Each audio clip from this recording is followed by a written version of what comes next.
एक गरीब आदमी बद्दू रात के वक्त वो कहीं बेचारा सुबह से चला था, मदीने पहुंचते उसे रात हो गई। उसने डरते हुए ना खैमा ही बाहर लगा लिया। जहां रात हुई ना, आधी रात हो गई, 1-2 बजे समझ ले पहुंचा मदीने, तो उसने बाहर ने खैमा लगा लिया। बीवी उसकी उम्मीद से थी, बच्चे की विलादत का वक्त करीब आ गया, बीमार हो गई, उसने खैमा लगाया। बीवी अंदर है, हजरत उमर फारूक गश्त पे थे रात को, साथ एक गुलाम था। हजरत उमर फारूक रज़ी अल्लाह ताला अन्हु कहने लगे वो आग जल रही है थोड़ी सी, पता करो कौन है। तो आपका गुलाम पता करने गया तो बद्दू ने डांट दिया, कहने लगे जाओ तुम्हें क्यों बताऊं। हजरत उमर खुद गए, कहने लगे मुसाफिर भाई बता तो सही। कहने लगा जी छोड़े, मैं आपको क्यों बताऊं, मैं कौन हूं, कैसे आया हूं। फरमाया खैमे के अंदर से कराहने की आवाज आती, कोई दर्द से चीख रहा है, बता हमें बात क्या है। कहने लगा जी मैं फलां बस्ती फलां इलाके का एक गरीब हूं, अमीरुल मोमिनीन उमर फारूक से मिलने आया हूं और रात हो गई है तो यहाँ खैमा लगाया है, सुबह मैं उनसे मिल के चला जाऊंगा। तो रात को तकलीफ देना पसंद नहीं किया, तो मेरी बीवी उम्मीद से थी, अब बच्चे की विलादत का वक्त करीब है, पास कोई नहीं। हजरत उमर कहने लगे तू ठहर, मैं अभी आया। चेहरे पे नकाब है, उसे बताया नहीं मैं ही अमीरुल मोमिनीन। उमर दौड़े गए, अपनी जौजा से कहने लगे अगर तुझे बहुत बड़ा अजर मिल रहा हो तो हासिल करेगी। क्या करूंगी। तो कहने लगे चल फिर मेरे साथ, बहुत बड़ा अजर है। एक दोस्त के यहाँ विलादत का वक्त है, जरूरत की चीजें साथ ले लो। उस औरत ने थोड़े दाने ले लिए, घी ले लिया। हजरत उमर से कहने लगी लकड़ियां इकट्ठी कर ले। अमीरुल मोमिनीन, काउंसलर की बात नहीं बता रहा आपको, मैं आपको एमपीए की बात नहीं बता रहा, एमएनए की बात नहीं बता रहा, जो 10 गांव को मिला के चेयरमैन बना उसकी बात नहीं बता रहा, उसकी बात बता रहा हूं जो 22 लाख मुरब्बा मील का हुक्मरान है। उसकी बात बता रहा हूं जो गली से गुजरे तो शैतान रास्ता ही बदल जाता है। उसकी बात बता रहा हूं जिसके बारे में मेरे मुस्तफा करीम सल्लल्लाहु ताला अलैहि वसल्लम ने फरमाया मेरा उम्र तो वो है कि 950 साल हजरत जिब्रील भी इसकी शान बयान करे तो अजमत खत्म नहीं होती। इतना बड़ा शख्स। हजरत उमर ने लकड़ियां इकट्ठी की, ईंटों का रोड़े लेके चूल्हा बनाया, पहुंच गए।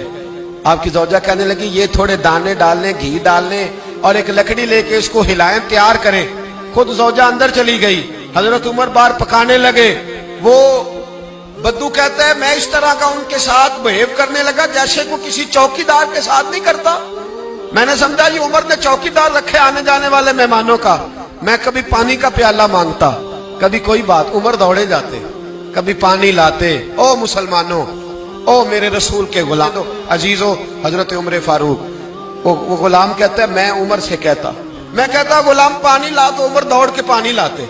मैं कहता तुझे घी पकाना भी आता है, पहले भी कभी पकाया है? तो उमर फरमाते कोशिश तो कर रहा हूं। मैं कहता पहले भी कभी तेरी बीवी ने ये काम किया है? तो हजरत उमर कहने लगे मुझे याद नहीं, पूछ के बताऊंगा। कहते हैं क्या रंग था, क्या अंदाज था, क्या मुस्तफा की तरबियत थी, क्या अंदाज हुजूर ने सिखाए गुलामों को। ये किस तरह का अमीर है कि ये हंडिया पका रहा है, फूंके मार रहा है एक गरीब के लिए, देहाती के लिए जिसे जानते भी नहीं।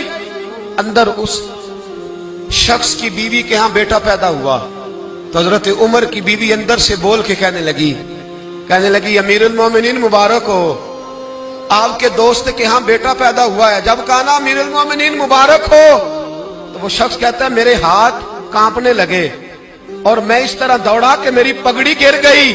मैं दौड़ा तो उमर ने बुलाया, कहा किधर जाते हो? कहने लगा आप अमीरुल मोमिनीन हैं, आप अमीरुल मोमिनीन, आप उमर हैं।